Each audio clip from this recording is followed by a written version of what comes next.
What's good?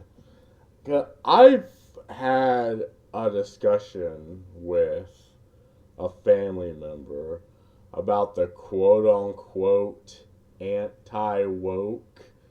I'm like, what? I mean, like, we know there were, like, I can only talk about what's in video games because I care about video games, I care about entertainment.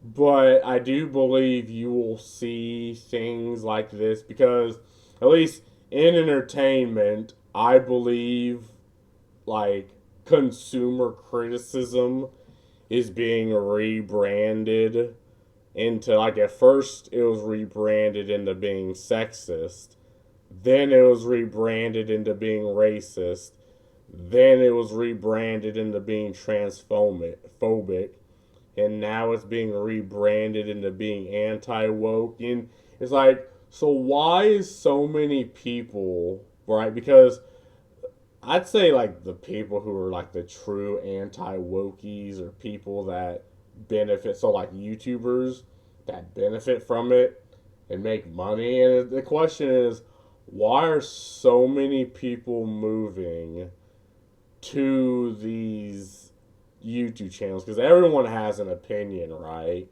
Like, people don't craft their worldview based off videos that just sound good. Like, people don't want their opinions challenged.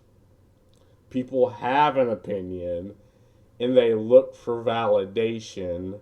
And again, I'm a stay on video games and entertainment because America has done this thing where it's just allowed its entertainment to flounder, because entertainment is how you impose your culture to the rest of the world through soft power. Like, what happens with anime is someone attacks the anime for whatever reason. Rather, it's for, Christian reasons, like it's unchristian, or for other, like, yeah, they call it sexist, and you'll have people that are like, shut the fuck up. Like, this is just a better product than anything you're coming out with. Like, what the hell are you on about? Because the fact of the matter is, bread and circus, like how human beings interact with these things, have not changed since, like, for I'd say even hundreds of thousands of years, like since the day Jesus walked the earth to even before then in the Old Testament. How humans interact with bread and circus has never changed whatsoever. Now, the bread and circus has changed, but it is the most caveman level interaction we can ever, like, really conceive, right? If the bread is shit and the circus is shit, we call it shit. And we don't care what ideological reason you have to defend it. If it's shit, it's shit. So you have all these people, right? Like, in video games, you have people, just the majority are just wondering, okay, so why is a game like Diablo 2 that was made in 2000, the year 2000, I was 5 years old when that game was made.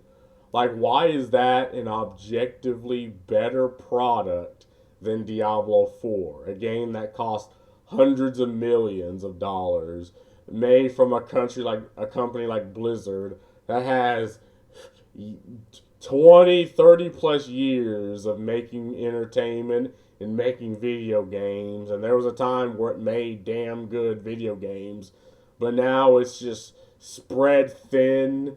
It's running, like, games cost years to make, they cost hundreds of millions to make. Like, why is older games better than newer games? This is what the majority is wondering. And obviously, the anti woke crowd will give the anti woke reason, and some of them are true. Like, we have been told this. We know the consultants exist. We know that they imposed in games social and ideological reasons. But my argument is if you take these away, they're just bad fucking products. Like if you take the quote unquote wokeness away from Dragon Age Veilguard, it is an inferior product than even Dragon Age Inquisition. It is inferior. It is a worse product that demands more money, that costs more money, and if you don't consume it, you are attacked by these ideological individuals on Twitter, right?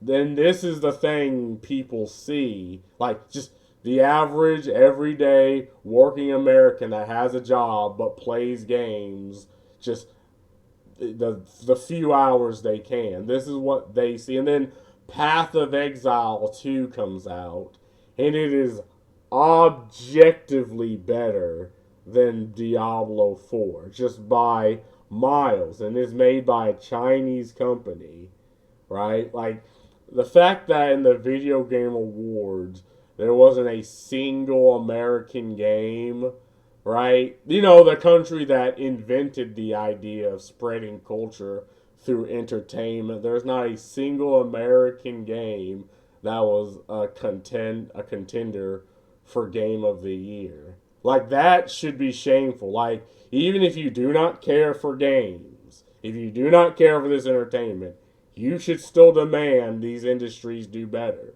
Because it is American culture, American entertainment, and you should have some fucking pride about that for once. Like, act like an American for once in your life. And you should want these things.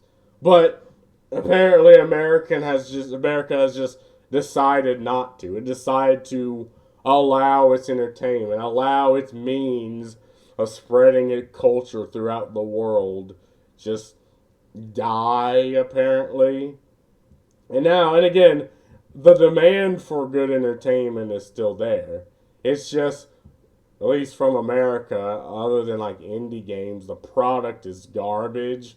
So what are people going to do? They will seek entertainment from other parts of the world that has perfected the art of entertainment. So you have anime from Japan. You have manga being converted into anime from South Korea. You have goofy gotcha games that are ass jiggle simulators, but surprisingly have good stories from China. You have a fucking Russian dating simulator game called Miside, I think, coming from Russia. Like, people will seek entertainment regardless of whether America wants to give it or not. And I had this discussion with a person. They still cannot believe me and do not believe a word I'm saying. But you will have angry orange man Trump shitting on China. But you'll see your, like, I don't know, 14-year-old child whose clothes is from China, whose toys are from China, whose entertainment is from China, and they're eating Chinese food, and they're like, why is Orange Man talking about China? And you can try to explain geopolitics to a 14-year-old. I didn't fucking care about that when I was 14, man. Motherfucker, I just wanted to play Halo. Right? You can try to explain, but at the end of the day, they'll be correct. And the point is, do you want to get to that point where your 14-year-old goddamn child is right? No, okay. Well then, why are we allowing it? And again, I am so far away from anti-woke, right? Because at the end of the day, we're talking maybe a single percentage of individuals that are anti-woke. It's just being rebranded again. Consumer outrage is just being rebranded again in a way to attack the consumer. And this is why I think your phone spies on you, because I was talking to this with my family, with my brother, and on my phone on YouTube popped up a lot of like YouTube channels with the word anti woke in it. I'm like, man, we are actually being spied on, and that's what sparked this video, because I think this is a discussion we can have like normal adults without someone just trying to spite the next person. But it's something that's just an argument you can't have. Like, people don't want to act like adults in this situation. So, I mean, if the anti woke era does happen, it's going to be because, again, it's just people are still just attacking the consumer. And again, this is just video games. I'm not talking about anything else, though this will probably happen everywhere else because, again, it's just for the past 4 years, there were opinions you just weren't allowed to hold. You weren't allowed to criticize certain things, and people don't like being told what to do. People don't like being told what to think. People don't like their mind being in a cage. And if you try to do this for any reason, I don't care your fucking ideology. If you try to do this, people will spite you. Like, I will spite you if you try to do this to me. And I don't think I'm any different than the average everyday American. I just don't like being told what the fuck to think. Like, I'm a grown ass adult. I can think out the way I fucking want. But anyway, got a little heated because it's just, we've seen this song and dance, and it's just happening again. But that's all I really gotta say about this. See ya.